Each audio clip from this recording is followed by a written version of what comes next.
Hello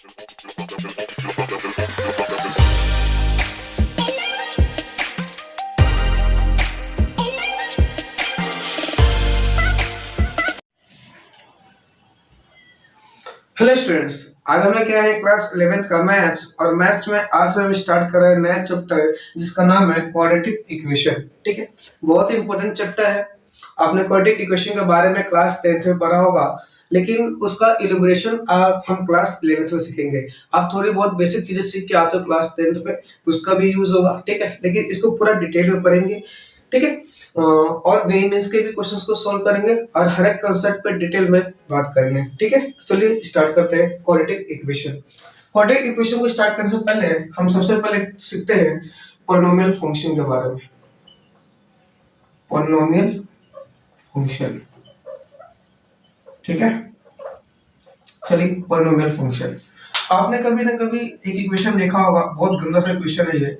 fx equals to an x की power n plus an-1 x की power n-1 plus an-2 x की power n-2 plus up to plus a2 x square plus a1x plus a0। एक गंदा सा question देखा होगा। ठीक है, जब आप एनसीईआरटी देखेंगे तो एनसीईआरटी में मिल जाएगा, या आप कोई अदर बुक कर रहे हैं तो उसमें भी आपको मिल जाएगा। ठीक है, ये क्या है? पहला point, it is polynomial. It is a polynomial, एक पॉलिनोमियल है ऑफ n डिग्री, जिसकी डिग्री कितनी है? मैक्सिमम डिग्री कितनी है इसकी? n। ठीक है, मैक्सिमम डिग्री कितनी है इसकी? n। देख रहे हैं ना, x की पावर n, तो इसकी मैक्सिमम डिग्री कितनी है? n। तो एक पॉलिनोमियल है जिसकी डिग्री कितनी है? n। ठीक है, सेकंड पॉइंट, जो ये देखो an, an-1, an-2, a2, दिख रहा है इसमें an, an-1, an-2, an-3 up to a2, a1, a0। इसको क्या बोलते हैं? कोफिशिएंट्स। क्या बोलते हैं? कोफिशिएंट्स। ठीक है, और ये जो है ना, ये किसको बिलोंग करेगा? रियल नंबर को। ठीक है, ये किसका साइन होता है? Belong to, belong. ठीक है, तो जो an, an-1, an-2, a2, a1, a0, ये सब क्या कहलाते हैं? कोफिशिएंट्स। क्या है? कोफिशिएंट्स। और ये किसको बिलोंग करते हैं? रियल नंबर को। किसको बिलोंग करते हैं? रियल नंबर को। बात समझ में आई? देखो, इसमें सबसे बड़ी डिग्री कितनी है? x की सबसे बड़ी डिग्री कितनी है? n। x की सबसे बड़ी डिग्री n है ना, तो सबसे बड़ी डिग्री के जो कोफिशिएंट है, कोफिशिएंट क्या है? n, उसको हम बोलते हैं लीडिंग कोफिशिएंट। ठीक, क्या बोलते हैं? Leading coefficient. तो n इज कॉल्ड, ठीक है, लीडिंग कोफिशिएंट। लीडिंग कोफिशिएंट, सबसे बड़ी डिग्री के कोफिशिएंट को क्या बोलते हैं हम लोग? Leading coefficient. सबसे बड़ी डिग्री कितनी है? n, और उसके कोफिशिएंट को क्या बोलेंगे हम लोग? Leading coefficient. तो n is called leading coefficient, और कॉमा n कभी भी जीरो नहीं होना चाहिए। इसका मतलब लीडिंग कोफिशिएंट कभी भी जीरो नहीं होना चाहिए। ठीक है, चलिए अरे बात आइए, एक कुछ तीन इंपॉर्टेंट बात की और कुछ बातें करते हैं, थोड़ा बेसिक। अब मान लो किसी ने क्या किया, इस फंक्शन को यहां से काट दिया। क्या कर दिया? काट दिया। तो उसको क्या मिलेगा? f of x equals to a0, a0 मिलेगा ना? मिलेगा। किसी ने मन किया यहां से नहीं, किसी ने यहां से काट दिया, तो उसको प्रॉपर क्या मिलेगा? f of x equals to क्या मिलेगा? a1x plus a0। किसी ने मन किया इसको यहां से काट दिया। ठीक है, तो पूरा एक पार्ट हो गया ना, तो क्या हो जाएगा? f of x equals to a2x square plus a1x plus a0। ठीक है, तो किसी ने इसको इसका पहला टर्म क्या होगा? इसका पहला टर्म क्या होगा? सो सकते हो a2 है, तो यहाँ इसका पहला term a3x3 plus a2x square plus a1x plus a0। इसका पहला टर्म होगा ना, इसका पहला टर्म क्या होगा? ठीक है, तो इस समय ऐसे चलता रहेगा। ठीक है, देखो ये ना फोटो में अच्छे नहीं लगते हैं, तो इसको ना कैसे लिखते हैं पता है? इसको मॉडिफाई करके लिखते हैं f of x equals to a। ठीक है, इसको कैसे लिखेंगे? f of x equals to ax plus b। इसको कैसे लिखते हैं? f of x equals to ax square plus bx plus c। इसको कैसे लिखेंगे? f of x equals to ax cube plus bx square plus cx plus d। इसी को दुनिया क्या बोलती है? Constant function. क्या बोलती है? Constant function. इसको क्या बोलती है दुनिया? दिख रहा है शकल? इसको क्या बोलते हैं? लीनियर लीनियर कांस्टेंट पॉलिनोमियल बोल दो या कांस्टेंट फंक्शन बोल दो, मैं कांस्टेंट पॉलिनोमियल बोल दे रहा हूँ, क्या बोल दो, क्यों पॉलिनोमियल्स पढ़ रहे हैं ना, कांस्टेंट पॉलिनोमियल, ठीक है। ऐसे क्या बोलेंगे, लीनियर पॉलिनोमियल, क्या बोलेंगे, लीनियर पॉलिनोमियल, लीनियर पॉलिनोमियल। बात समझ में आ रही है। इसकी डिग्री कितनी है, 2, तो क्या बोलेंगे, क्वाड्रेटिक पॉलिनोमियल या क्वाड्रेटिक फंक्शन बोल दो, ठीक है। क्या बोलेंगे, क्वाड्रेटिक पॉलिनोमियल या क्वाड्रेटिक फंक्शन। समझ में आया। ये देखो डिग्री 3 है तो इसको क्या बोलते हैं, इसको क्या बोलते हैं हम लोग, क्यूबिक पॉलिनोमियल बोल दो या क्यूबिक फंक्शन बोल दो, मर्जी आपकी है, ठीक है। तो ये क्या है, fx इक्वल्स टू, इसको क्या बोलेंगे हम लोग, कांस्टेंट पॉलिनोमियल या कांस्टेंट फंक्शन बोल दो। fx equals to ax plus b, इसको क्या बोलेंगे, लीनियर पॉलिनोमियल या linear function. fx equals to ax square plus bx plus c, इसको क्या बोलेंगे, क्वाड्रेटिक फंक्शन या quadratic polynomial. fx equals to ax cube plus bx square plus cx plus d, ये क्या कहलाएगा, क्यूबिक फंक्शन। बात समझ में आया। इसे मान लो इसका पहला वाला टर्म, इसका एक और टर्म होने से पहले a4 x की power 4 plus a3 x cube plus a2 x square plus ax a1 x plus a0, इसको क्या बोलेगा कोई, इसको थोड़ा मॉडिफाई करके लिखेगा तो कैसे लिखेगा, इसको लिखेगा f of x equals to ax की power 4 plus bx cube plus cx square plus का dx प्लस का e, ऐसे क्या बोलेगा, बाय क्वाड्रेटिक फंक्शन, इसको क्या बोलते हैं, बाय क्वाड्रेटिक फंक्शन। बात समझ में आई। अच्छा इसमें बताओ सबसे बड़ी डिग्री कितनी है, x की सबसे बड़ी डिग्री कितनी है, 1, कितनी है, 1, ठीक है। तो इसका लीडिंग कोएफिशिएंट कितना हो जाएगा, 1, इसका लीडिंग कोएफिशिएंट कितना हो जाएगा, a, मतलब इसका लीडिंग कोएफिशिएंट कितना है, a, इसका लीडिंग कोएफिशिएंट a, इसका लीडिंग कोएफिशिएंट a, इसका लीडिंग कोएफिशिएंट a। अब मैंने पॉइंट लिखा है कि जो लीडिंग कोएफिशिएंट है वो 0 नहीं होना चाहिए। क्यों नहीं होना चाहिए, देखो अगर मान लो इसका लीडिंग कोएफिशिएंट 0 हो गया, मतलब ये टर्म 0 हो जाएगा, फिर लीनियर फंक्शन नहीं होगा, ये क्या कहलाएगा, कांस्टेंट फंक्शन।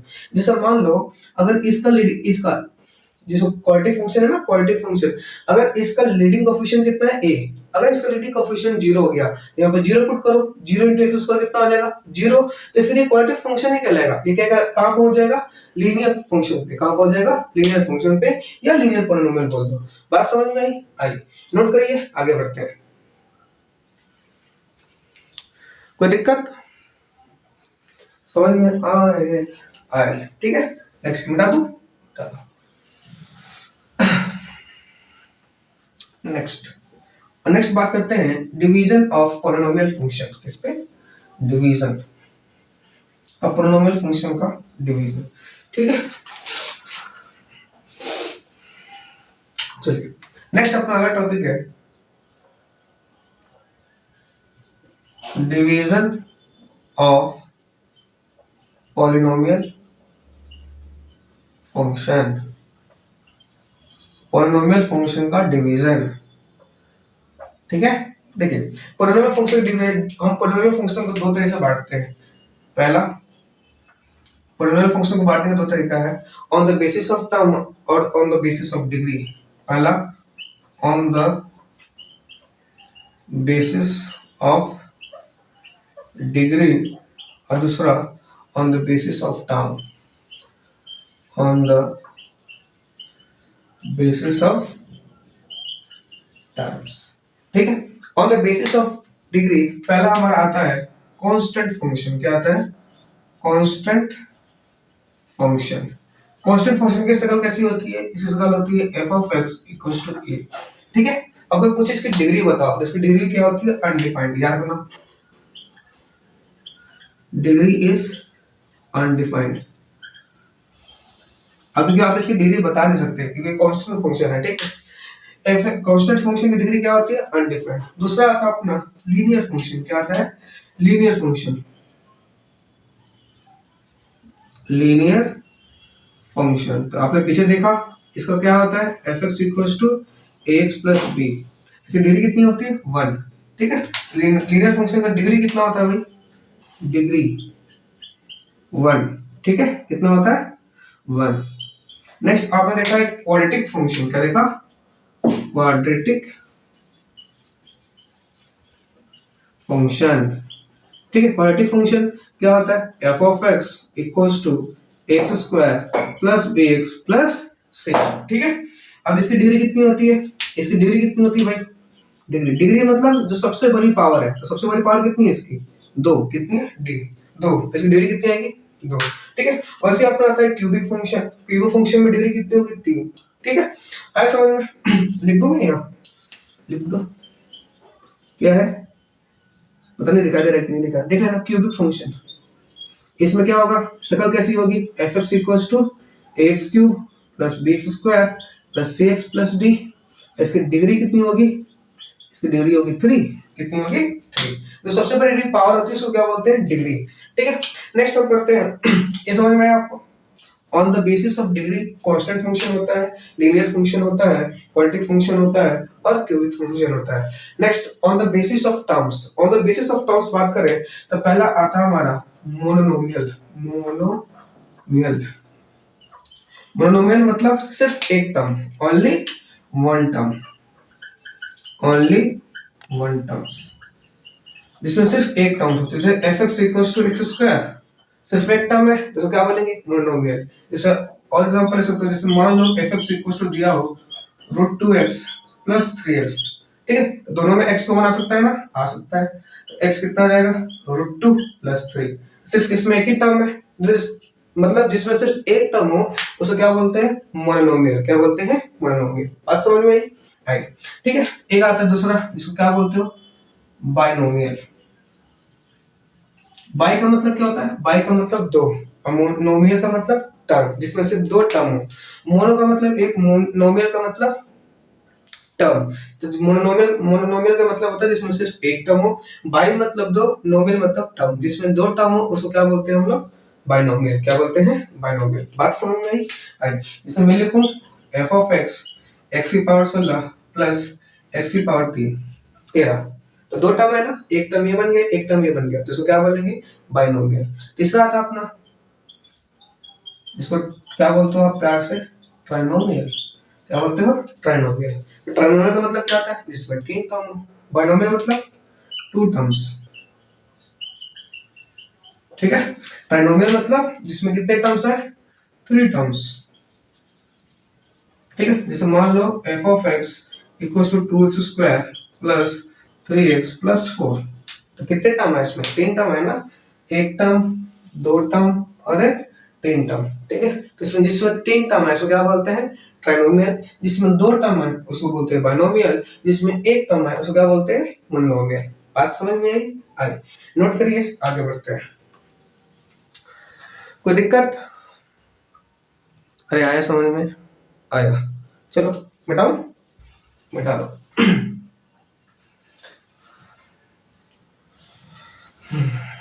प्रॉपर नोट्स बनाना है, प्रॉपर नोट्स का रिवीजन करना है, उसके बाद अगले लेक्चर को देखना है। ठीक है, क्योंकि बहुत बेहतरीन लेक्चर का सीरीज होने वाला है। हम हर एक टाइप के क्वेश्चंस करेंगे और ये काफी थोड़ा लंबा चलेगा क्वालिटी। ठीक है, क्योंकि अच्छा चैप्टर है, बहुत कुछ सीखोगे और इस चैप्टर का यूज आने वाले चैप्टर्स में भी बहुत ज्यादा होगा। ठीक है, चलिए स्टार्ट करते हैं। नेक्स्ट अगला है कि मान लो कोई फंक्शन दिया और आपसे पूछे, क्वेश्चन समझते हैं। Which of the following, which of the following is polynomial. ठीक है, आगे बताना है इसमें कौन सा पॉलिनोमियल है। जैसे मैं लिखूं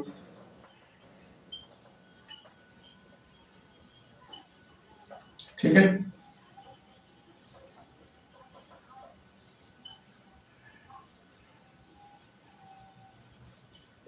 प्लस 9 डी क्वेश्चन। आगे बताना है इसमें कौन सा पॉलिनोमियल फंक्शन है, कौन सा नहीं है। ठीक है, और एक और ले लेते हैं।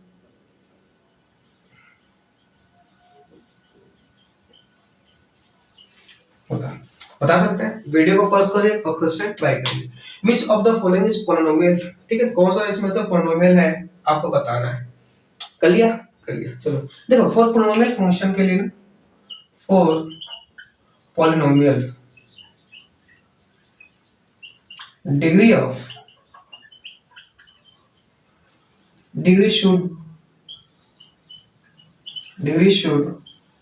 Belong to whole number, whole number. देखो पोलिनोमियल होने के लिए ना जो डिग्री होगी, क्या डिग्री, डिग्री किसको बिलोंग करना चाहिए, होल नंबर को। होल नंबर बोले तो पता है whole number, whole number, whole number क्या होता है, जैसे 0 1 2 3 4, 0 1 2 3 4 5, ये क्या होता है इंफिनिटी तक, इसको क्या बोलते हैं होल नंबर। मतलब पोलिनोमियल होने के लिए डिग्री क्या होना चाहिए, पोलिनोमियल होने के लिए डिग्री क्या होना चाहिए, होल नंबर। अब देखो पहले क्वेश्चन में इसकी डिग्री कितनी है 16, इसकी पावर 3, इसकी पावर 2, 16 3 2, भाई होल नंबर होते हैं, ये पोलिनोमियल फंक्शन है। अब इसकी देखो x की पावर कितनी है 1/2, क्या 1/2 होल नंबर होता है, नहीं होता है, ये पोलिनोमियल फंक्शन नहीं होगा। देखो इसकी पावर x की पावर कितनी है 3/2, 3/2 होल नंबर होता है, नहीं होता है, तो भी पोलिनोमियल नहीं होगा। अब देखो ये x है, इसकी पावर कितनी है 1, ये इसकी पावर कितनी है 1, लेकिन 1/x है, कभी भी x नीचे नहीं आना चाहिए। अगर मान लो किसी ने इसका एलसीएम भी लिया तो ये x² + 1/x आ जाएगा ना, और नीचे नीचे कभी भी नहीं आना चाहिए। x मतलब जो वेरिएबल वाला टर्म है ना, x वाला टर्म, वो नीचे डिनोमिनेटर में कहीं कभी नहीं आना चाहिए। क्यों, क्योंकि देखो नीचे तो 1 है, ऊपर जाकर कितना हो जाएगा -1, और -1 होल नंबर नहीं होता है, तो ये भी पोलिनोमियल नहीं होगा। कोई दिक्कत नहीं। देखो x² + 4, ये देखो रूट के अंदर x है, तो रूट के अंदर कभी वेरिएबल नहीं होना चाहिए, ये भी लिख लो x, और एक पॉइंट लिख लो, होल नंबर होना चाहिए दूसरा, x do not be in denominator, ठीक है, x की जगह आप वेरिएबल लिख सकते हो। तीसरा पॉइंट x डज नॉट, मतलब variable does not belong to square root और क्यूब रूट, ठीक है। देखो स्क्वायर रूट के अंदर आएगा ना वेरिएबल, तो इसको लिखोगे तो x² + 4, और रूट की वैल्यू कितनी होती है, रूट की वैल्यू 1/2 + 9, ठीक है, तो 1/2 x की पावर 1/2, कभी भी मैंने बोला ना बिलोंग्स किसको, डिग्री किसको बिलोंग करना चाहिए, होल नंबर को, ठीक है। For polynomial degree should be belong to what, whole number. तो इसकी पावर देखो, इसकी पावर 1/2 आ रही है, होल नंबर नहीं होता, तो ये नहीं होगा, ठीक है। मतलब इसको डिग्री लिख सकते हो या इसकी पावर लिख लेना, फॉर पोलिनोमियल पावर, क्योंकि डिग्री तो बोलते हैं ना उसको, डिग्री किसको बोलते हैं भाई, जो हाईएस्ट पावर होती है ना उसको डिग्री बोलते हैं, तो power should belong to whole number, ठीक है। आया समझ में, कौन सा पोलिनोमियल है, कौन सा पोलिनोमियल है, जज कर पाओगे। एक क्वेश्चन और लेते हैं, right degree and leading coefficient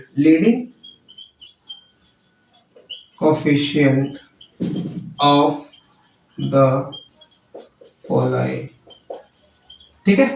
fx दे रखा आपको, मान लीजिए 4x की पावर 13 माइनस का 12x + 6। अब बताना है, डिग्री बतानी है, डिग्री मतलब समझ में आता है ना, हाईएस्ट पावर, डिग्री का मतलब क्या होता है, हाईएस्ट पावर। तो बताओ हाईएस्ट पावर कितना दिख रहा है इसमें 13, तो डिग्री कितनी आ जाएगी 13। और दूसरा बोला है लीडिंग कोफिशिएंट का मतलब क्या होता है, जो सबसे बड़ी पावर है ना उसकी कोफिशिएंट। तो सबसे बड़ा पावर कितना है, x की पावर 13, इसका कोफिशिएंट कितना है 4, इसका लीडिंग कोफिशिएंट कितना आ जाएगा, लीडिंग कोफिशिएंट कितना आ जाएगा भाई, लीडिंग कोफिशिएंट कितना आ जाएगा इसमें 4। कोई दिक्कत नहीं, नोट करो, आगे बढ़ते हैं, एक दो और क्वेश्चन लेते हैं, उसके बाद आगे कंटिन्यू करते हैं। समझ में आए,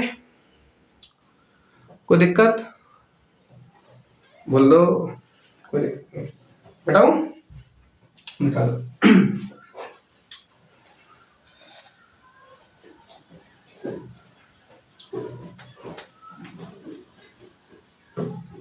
अगला है अपना, अगला क्या है, अगला बताना है आपको पहला degree comma leading coefficient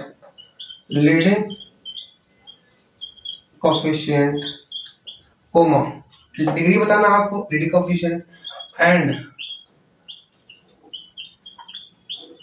coefficient of x², ठीक है। fx दे रखा आपको 16x³ + 13x + 12, इससे बताओ डिग्री, सबसे पहले क्या बताओगे डिग्री, डिग्री का मतलब क्या होता है? डिग्री का मतलब होता है सबसे बड़ी पावर। सबसे बड़ी पावर कितनी है? 3। तो डिग्री कितनी आ जाएगी भाई? 3। दूसरा leading coefficient. Leading coefficient, leading coefficient का मतलब जो सबसे बड़ी डिग्री होता है उसका कोफिशिएंट। सबसे बड़ा डिग्री कितना है? x की पावर 3, तो उसका कोफिशिएंट कितना आ जाएगा? 16। बात समझ में आई? नेक्स्ट है कोफिशिएंट ऑफ एक्स स्क्वायर। अब देखो इसमें एक्स स्क्वायर का कहीं टर्म है? इसमें कहीं एक्स स्क्वायर का टर्म है? एक्स की पावर 3 है, एक्स की पावर 1 है, नहीं है ना? तो कोफिशिएंट ऑफ एक्स कितना हो जाएगा? 0। क्या हो जाएगा? 0 है, लेकिन आपको दिख नहीं रहा है। ये आपको दिख नहीं रहा, वो कितना है? 0। बात समझ में आई? जैसे मान लीजिए एक और क्वेश्चन लेते हैं। इसे बताना है आपको, डिग्री बताना है, ठीक है, लीडिंग कोफिशिएंट बताना है, और तीसरा बताना है आपको कोफिशिएंट ऑफ एक्स का स्क्वायर, ठीक है, एक्स का स्क्वायर। तो एफ एक्स दे रखा आपको 16 एक्स स्क्वायर माइनस का 16 एक्स प्लस का 20, ठीक है। इसका बताओ डिग्री। डिग्री मतलब जो सबसे बड़ी पावर है। सबसे बड़ी पावर कितनी है? 2, ठीक है। अच्छा, लीडिंग कोफिशिएंट, लीडिंग कोफिशिएंट क्या होता है? लीडिंग कोफिशिएंट सबसे बड़ी पावर की कोफिशिएंट। सबसे बड़ी पावर कितनी है? 2, इसका कोफिशिएंट कितना है? 16। लीडिंग कोफिशिएंट कितना आ जाएगा? 16, ठीक है। नेक्स्ट तीसरा क्या है? Coefficient of x square. X square का कोफिशिएंट कितना है? एक्स स्क्वायर का कोफिशिएंट कितना है? 16। कोई पूछता है आपसे कोफिशिएंट ऑफ एक्स, बताओ एक्स का कोफिशिएंट कितना है? -16। कोई पूछता है आपसे कोफिशिएंट ऑफ एक्स क्यूब, कोई एक्स क्यूब टर्म है? नहीं है ना? तो कोफिशिएंट कितना होगा उसका? 0। कोई दिक्कत? कोई दिक्कत नहीं। नोट करिए, आगे बढ़ते हैं। आया समझ में? चलिए मिटा दिया जाए। मिटा दूं? मिटा दो। आगे बढ़ते हैं। ये तो हमने बेसिक बेसिक बातें की, पूरा बेसिक्स उठा रहे हैं, ठीक है, ताकि आपको कोई दिक्कत ना हो। नेक्स्ट अपना अगला टॉपिक जिसको बोलते हैं क्वाड्रेटिक फंक्शन। ये बहुत कंफ्यूजन रहता है बच्चों को। Quadratic function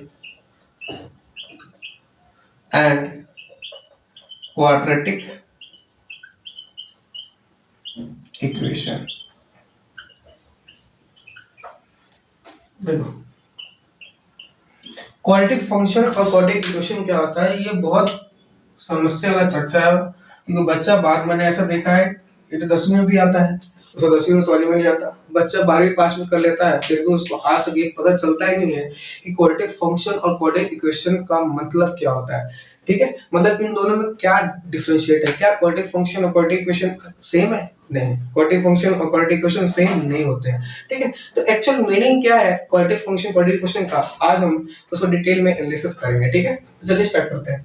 quadratic function and quadratic equation बारे में चर्चा करते हैं। क्या है सुनो,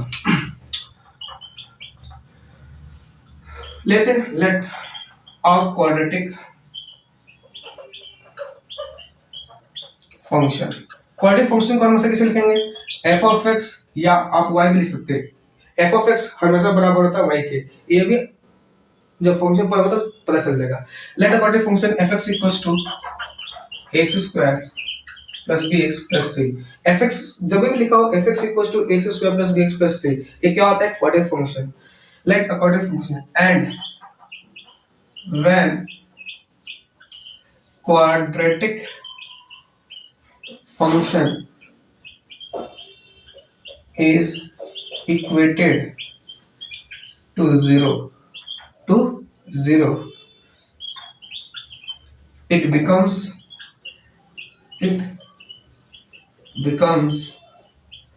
quadratic equation। कहने का मतलब क्या समझो। एफ एक्स इक्वल टू क्या दिया हो? एफ एक्स इक्वल टू ये है x square plus b x plus c. इसको बोलते हैं क्वाड्रेटिक फंक्शन। क्या बोलते हैं? क्वाड्रेटिक फंक्शन, ठीक है। अच्छा, क्वाड्रेटिक फंक्शन को इक्वेट कर दिया जाता है 0। कहने का मतलब जब x square plus b x plus c, इसको मैं इधर ना लिख के इधर लिख रहा हूँ, ठीक है, इधर लिख रहा हूँ। अच्छा, क्वाड्रेटिक फंक्शन है ना, क्वाड्रेटिक फंक्शन ये है x square plus b x plus c equal to 0। ये fx equal to x square plus bx plus c, इसको क्या बोलते हैं? Quadratic function. अगर क्वाड्रेटिक फंक्शन है ना, इसको हम इक्वल टू 0 लिख देते हैं ना, तो इसको बोलते हैं क्वाड्रेटिक इक्वेशन। क्या बोलते हैं? ये क्या कहलाएगा? Quadratic equation. बात समझ में आई? कोई दिक्कत? कोई दिक्कत नहीं। जैसे एग्जांपल लेते हैं, fx इक्वल टू एक्स का स्क्वायर माइनस 5x प्लस 6, एक ये लिखा हुआ है, और x square minus 5x plus 6 equal to 0, एक ये लिखा हुआ है। तो इसको क्या बोलोगे? देखो ये fx इक्वल टू है ना, तो ये क्या कहलाएगा? Quadratic function. अब सेम चीज इक्वल टू 0 कर दिया गया है, तो ये क्या कहलाएगा? Quadratic equation. बात समझ में आई? ठीक है। दूसरी बात, जो सबसे पहली बात ये समझ में आया। दूसरी बात जो सबसे बड़ा कंफ्यूजन होता है, एक होता है जीरोस, एक होता है रूट। ठीक है, क्या होता है? एक रूट होता है और एक जीरोस होता है। ठीक है, तो लिखिएगा। नेक्स्ट, एक टर्म होता है जीरोस, ठीक है, और एक टर्म होता है हमारा रूट। क्या होता है? रूट। ठीक है, देखो जीरोस और रूट में क्या फर्क होता है, ध्यान समझना। जीरोस हम कब यूज करेंगे? हर। रूट कब यूज करेंगे? हम कब यूज करते हैं? उस कर सकते हैं। देखो रूट्स क्या होती है? Roots are the values of x which satisfy the equation. ठीक है, रूट्स लिखिएगा पहले, अभी मैं सिंपल भाषा में समझाऊंगा। Roots are values of x which satisfy the equation। Zeros क्या होता है? Zeros are the values of x for which polynomial becomes to 0। कहने का मतलब क्या है? देखो रूट्स x की वो वैल्यूज होती हैं जो जिसको पुट करने पे आंसर कितना आता है? 0। देखो रूट्स हम हमेशा यूज करते हैं क्वाड्रेटिक इक्वेशंस के लिए। रूट्स, एक सेकंड पढ़ लीजिएगा, roots always used for equations. अभी तो हम क्वाड्रेटिक की बात कर रहे हैं, तो लिख दो सीधा quadratic. Roots are always used for quadratic equation. Quadratic equation मतलब कहने का मतलब है क्या? अभी क्वाड्रेटिक बारे में पढ़ रहे हैं ना, तो जो क्वाड्रेटिक मतलब रूट्स जो यूज करते हैं ना इक्वेशंस के लिए यूज करते हैं, वो इक्वेशन क्वाड्रेटिक इक्वेशन हो सकता है, वो क्यूबिक इक्वेशन भी हो सकता है, और वो लीनियर इक्वेशन भी हो सकता है। समझ में आया?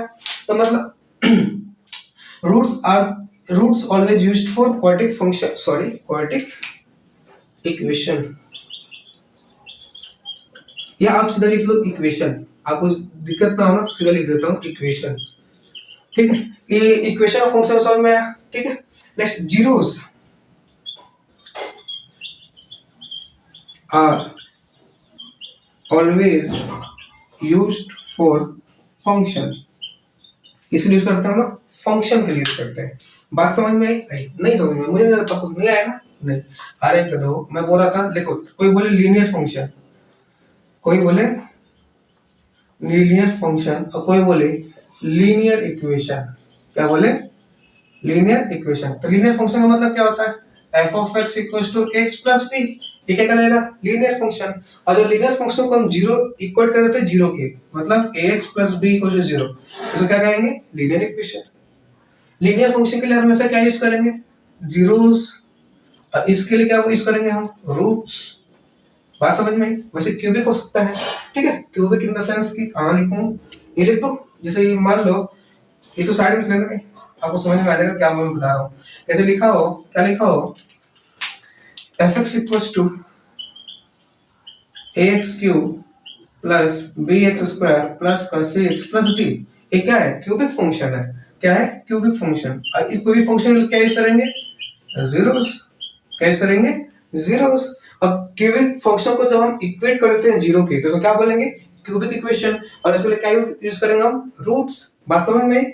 तो fx इक्वल्स टू x स्क्वायर क्या है? Quadratic function. ये क्या है? जब क्वाड्रेटिक फंक्शन को हम इक्वेट कर देते हैं जीरो के, तो क्या बोलते हैं? Quadratic equation. क्वाड्रेटिक फंक्शन के लिए जो है हम क्या यूज करते हैं? जीरोस, जबकि क्वाड्रेटिक इक्वेशन के लिए क्या यूज करते हैं? रूट्स। क्या यूज करते हैं? रूट्स। ठीक है। अच्छा, जैसे हमने ये इक्वेशन लिया था, f x equal to x का स्क्वायर माइनस का 5x प्लस 6 था ना, था। जरा इसको देखो, इसको सॉल्व करो, मैं फैक्टराइज करूं, 3 से कटेगा, एक्स स्क्वायर माइनस का 3x माइनस का 2x प्लस 6 इक्वल टू 0 आ जाएगा। x को मान लो तो x minus 3 minus 2 x minus 3 equal to कितना आ जाएगा 0। तो x कितना आ जाएगा हमारा 3 और 2। ये देखो 3 और 2 है ना, इसको बोलेंगे हम रूट्स ऑफ दिस फंक्शन, इस दिस इक्वेशन। इसको क्या बोलेंगे रूट्स। 3, 2 आर रूट्स, ठीक है। अब ये 3, 2 इसके लिए क्या बोलेंगे जीरोस। 3, 2 are zeros. क्यों? क्योंकि फंक्शन है, वो इक्वेशन था, इक्वेशन के लिए हम क्या यूज करते हैं रूट्स, जबकि फंक्शन में क्या यूज करते हैं जीरोस। बात समझ में आई? देखो इसको पुट करोगे तो आंसर 0 आ जाएगा। अब इसको जब 3 और 2 पुट करोगे ना, एक बार 3 पुट करोगे एक बार 2 पुट करोगे तो fx इक्वल टू 0 आएगा। यह लिखा है zeros are the values of x which polynomial becomes 0। जब 3 को पुट करोगे तो आंसर 0 आ जाएगा, जब 2 को पुट करोगे तो आंसर 0 आ जाएगा। और क्या है roots are the values of x which satisfy the equation। अब यहाँ पर 3 को पुट करो 0 बराबर में 0 आएगा, 2 को पुट करो 0 बराबर में 0 आएगा। तो हम हमेशा इक्वेशन के लिए क्या यूज करते हैं रूट्स, जबकि फंक्शन के लिए क्या यूज करते हैं जीरोस। बात समझ में आई? आई नोट करें, आगे बढ़ते हैं। कोई दिक्कत? अरे आया आया, बिठाऊं? बिठा दो। कोई दिक्कत? कोई दिक्कत नहीं। ये याद रखना, ये बहुत ही इंपॉर्टेंट, क्योंकि ये क्लिक नहीं करता, छोटी सी चीज है, और ये क्लिक नहीं करने का मतलब आप क्वेश्चन धराधर गलत करोगे। ठीक है, मैं फिर बोल रहा हूँ इस चैप्टर का यूज आने वाले बहुत सारे चैप्टर में होगा अपना। ठीक है, चलिए नेक्स्ट इंपॉर्टेंट पॉइंट क्या है?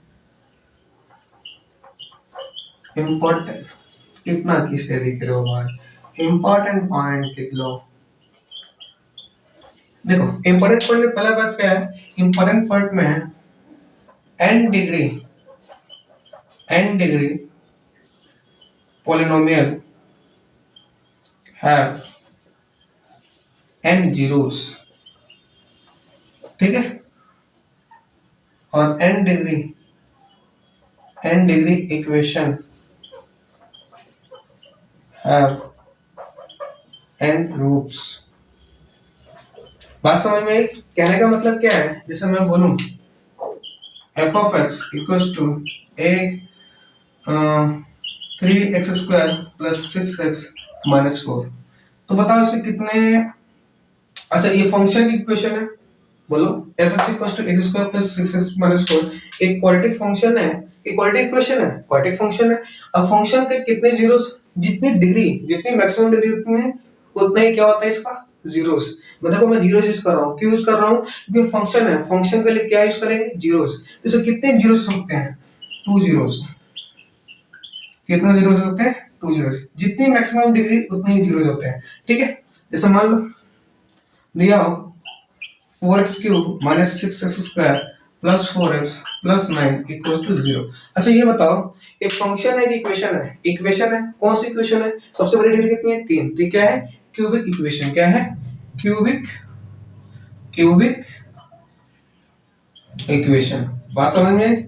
इसको क्या बोलेंगे हम लोग? Cubic equation. अब देखो क्यूबिक इक्वेशन है ना, है। अब इक्वेशन के लिए हम क्या यूज करते हैं? रूट्स। तो इसमें मैक्सिमम कितने रूट्स होते हैं? 3, क्योंकि डिग्री कितनी है? 3। ठीक है, मैक्स रूट्स कितने हो सकते हैं?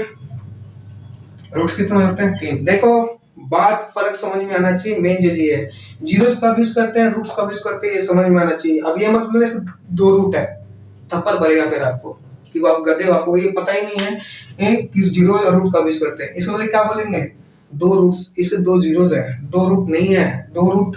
रूट किसके लिए यूज करते हैं? रूट इक्वेशन के लिए। किसके लिए यूज करते हैं? इक्वेशन के लिए। जैसे मान लो f of x 4x square minus 16। ठीक है, अगर बोले इसको बताओ इसके 2 जीरोस है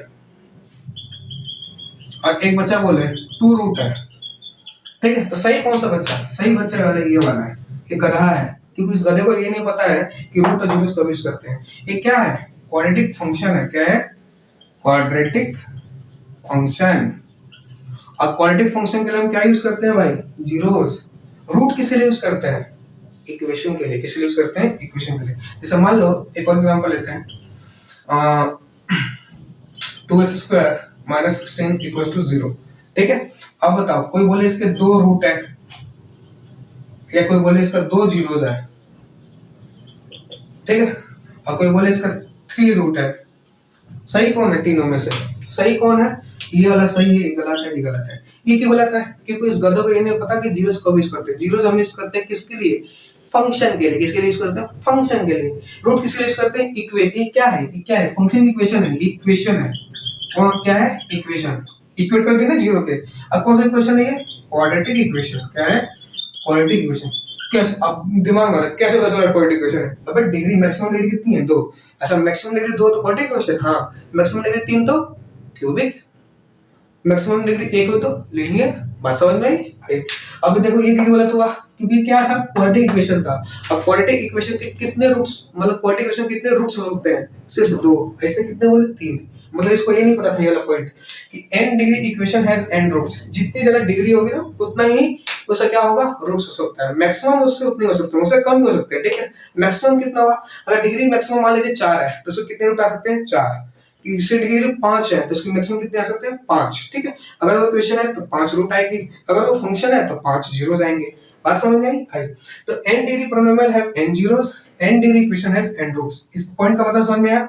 इस पॉइंट पे बेस ये इक्वेशन, मतलब इस पॉइंट पे बेस ये एग्जांपल है। कोई दिक्कत? कोई दिक्कत नहीं। नोट करिए, आगे बढ़ते हैं। बात समझ में आए? आए? मिटाऊं? बता दो, बता दो। नेक्स्ट आइए, अगला टॉपिक अपना। अगला टॉपिक क्या है उसको देखते हैं। अगला टॉपिक है अपना ग्राफ। बहुत इंपॉर्टेंट टॉपिक है ये, graphs of quadratic function. Quadratic function के कौन कौन से ग्राफ्स है, ठीक है। Graphs of quadratic function. जैसे मान लीजिए अपने पास है f of x equals to x square plus d x plus c. एक क्वाड्रेटिक फंक्शन है, क्वाड्रेटिक फंक्शन, ठीक है, जहां a नॉट इक्वल टू 0 होना चाहिए। याद है ना? Leading coefficient. इसका लीडिंग कोफिशिएंट कितना है? जो सबसे बड़ी डिग्री होती है उसके कोफिशिएंट को क्या बोलते हैं? Leading coefficient. और लीडिंग कोफिशिएंट कभी भी 0 नहीं होता। a नॉट इक्वल टू 0, ठीक है। a, b, c किसको बिलोंग करते हैं? रियल नंबर को। किसको बिलोंग करते हैं? रियल नंबर को। बात समझ में आई? अब देखो, अब सारा कहानी ना a पे डिपेंड करेगा। अगर मान लो a पॉजिटिव हुआ, अब a 0 नहीं है, अगर a 0 को बराबर नहीं है, दो बात हो सकती है, या तो 0 से बड़ा हुआ है तो 0 से छोटा होगा। अगर a ग्रेटर देन 0 है, ठीक है, a ग्रेटर देन 0 है, तो जो इसका मतलब a ग्रेटर देन 0 मतलब a कैसा है? पॉजिटिव है। कैसा है? पॉजिटिव। 0 से बड़ी चीज क्या होती है? पॉजिटिव होती है। तो जो ग्राफ बनेगा ना, वो graph will be upward parabola. कैसा होगा? अपवर्ड पैराबोला, ठीक है। अगर आपने देखो, अगर आप साइंस के स्टूडेंट हो तो आपने बेसिक फिजिक्स में थोड़ा बहुत ये सब पढ़ा होगा। नहीं पढ़ा तो कोई दिक्कत नहीं है, घबराने का नहीं है, ठीक है। आप सीरीज के साथ बने रहो, आपको सारी चीजें टाइम टू टाइम क्लियर होगी। देखो, एक बार में हर एक चीज क्लियर नहीं होती, ठीक है। जैसे जैसे आप पढ़ते आगे बढ़े हो ना, धीरे धीरे आपके डाउट्स क्लियर होते जाएंगे। तो घबराना मत कि अपवर्ड पैराबोला क्या होता है, ठीक है, डाउनवर्ड पैराबोला क्या होता है। तो कोई दिक्कत नहीं है, आपको नहीं समझ में आ रहा, धीरे धीरे समझ में आएगा। अभी आप नोट करते चलो, नोट्स बनाते चलो, और जहां डाउट हो ना उसको सर्कल मान लो दूसरे पेन से। दूसरे पेन से क्या करो, उसको सर्कल मान लो। बाद में वो चीज आपको आज से 1 महीने बाद वो चीजें क्लिक करेंगी, 1.5 महीने बाद आएंगी, 1.5 महीने नहीं आए, 2 महीने बाद वो चीजें क्लिक कर जाएंगी आपको, ठीक है। तो कोई दिक्कत वाली बात नहीं है, सीरीज के साथ बने रहो, हर एक चीज हर एक चैप्टर करेंगे, ठीक है। चलो नेक्स्ट। अब देखो, a लेस देन 0 हो सकता है, तो मतलब a लेस देन 0 मतलब कैसा होगा? नेगेटिव होगा। और जो ग्राफ बनेगा इसके लिए, graph will be downward parabola, ठीक है। अपवर्ड पैराबोला ऐसा दिखता है, डाउनवर्ड पैराबोला ऐसा दिखता है, ठीक है। जैसे मान लो f of x, जैसे लिखा हो 3x² प्लस 6x प्लस 2, तो बताओ इसका a कैसा है? 3। a कैसा है? पॉजिटिव। मतलब पॉजिटिव है ना, जिसका जो ग्राफ बनेगा कैसा बनेगा? Upward parabola. क्या बनेगा? Upward parabola. समझ में आया? जैसे मान लो किसी ने दिया f of x equals to -2x² plus का 6x प्लस का 5, तो a इसका कैसा है? -2, जब क्या है? नेगेटिव है, क्या है, नेगेटिव। तो ग्राफ कैसे बनेगा, downward parabola, downward parabola, graph कुछ ऐसा बनेगा। बात समझ में आई, कोई दिक्कत, कोई दिक्कत नहीं। अच्छा समझ में आए, मतलब अगर ए पॉजिटिव आए तो ग्राफ कैसे बनेगा, अपवर्ड, और ए नेगेटिव आए तो ग्राफ कैसे बनेगा, डाउनवर्ड। जरा इसको नोट करिए, नोट करिए, कर लीजिए इसको नोट, आगे मैं मिटाना चाहता हूँ, कुछ और भी लिखना, ठीक है, मिटा दो, मिटा दो। नेक्स्ट, इसको हम दूसरे तरीके से भी समझ सकते हैं, दूसरे तरीके से कैसे समझेंगे वो देखना, ठीक है। जैसे अपना था ना, क्या था, f of x equals to x square plus b x plus c. देखो जहाँ एफ ऑफ एक्स लिखा है ना, उसको हम वाई भी लिख सकते हैं, ठीक है। ये आपको धीरे धीरे बोल रहा हूँ ना, धीरे धीरे आगे चीजें आपको सब चीजें क्लियर होती है। आप यहाँ से याद रखना चालू कर दो कि जहाँ एफ एक्स लिखा हो आपको वाई भी लिख सकते हैं, ठीक है। वाई इक्वल्स टू क्या होगा, x square plus b x plus c, ठीक है। आया, अब इसको डिफरेंशिएट करो, जब इसको अब डिफरेंशिएशन, कोई बात नहीं, नहीं आता कोई दिक्कत नहीं है, ठीक है, नहीं आता कोई नहीं। अगर आप फिजिक्स, अगर आप साइंस के स्टूडेंट हैं तो आपने जरूर बेसिक फिजिक्स में सीखा होगा, बेसिक मैथमेटिक्स चूज करके टॉपिक कराया जाता है उसमें सीखा होगा। नहीं आ रहा कोई बात नहीं, आने वाले 1 महीने बाद हम डिफरेंशिएशन को भी सीखेंगे, लेकिन थोड़ा बहुत बेसिक डिफरेंशिएशन आना चाहिए आपको, ठीक है। क्या है, ए कांस्टेंट है, कांस्टेंट एक्स स्क्वायर का डिफरेंशिएशन कितना होता है 2x प्लस इसका डिफरेंशिएशन b, कांस्टेंट डिफरेंशिएशन कितना होगा 0। इसका मतलब dy by dx क्या आ गया 2ax प्लस b, ठीक है। इसको फिर से डिफरेंशिएट करो, dy by dx स्क्वायर, ये कितना आएगा हमारा 2a, इसका कितना आएगा 0, कांस्टेंट डिफरेंशिएशन कितना होता है 0। अब सारा कहानी किस पर डिपेंड करेगी, ये a पे। अगर a पॉजिटिव हुआ और a नेगेटिव हुआ, क्योंकि a तो 0 हो नहीं सकता ना, लीडिंग कोएफिशिएंट कभी 0 नहीं हो सकती। तो अगर a पॉजिटिव या a नेगेटिव, अगर a पॉजिटिव हुआ तो कॉनकेविटी अप, कॉनकेविटी अप, इसको बोलेंगे अपवर्ड पैराबोला, अपवर्ड पैराबोला, ठीक है। अब a लेस देन 0 हो गया, इसका मतलब कॉनकेविटी डाउन, इसको बोलेंगे downward parabola, downward parabola, कॉनकेविटी up, upward parabola, कॉनकेविटी down, ये डाउनवर्ड पैराबोला। बात समझ में आई, कोई दिक्कत, कोई दिक्कत नहीं। चलिए ये देखो, मैं फिर बोल रहा हूँ, अगर ये समझ में नहीं आया कोई बात नहीं है, इसको नोट कर लो, आने वाले 1-1.5 महीने बाद चीजें क्लियर हो जाएंगी, ठीक है। चलिए, आई होप आपको वीडियो पसंद आए, वीडियो पसंद आए तो लाइक करें, शेयर करें, सब्सक्राइब करें। थैंक यू, मिलते हैं नेक्स्ट लेक्चर में, अपना इसी को आगे कंटिन्यू करेंगे। हाँ, अगला लेक्चर करने से पहले कंप्लीट रिवीजन करके आए, ठीक है। Thank you.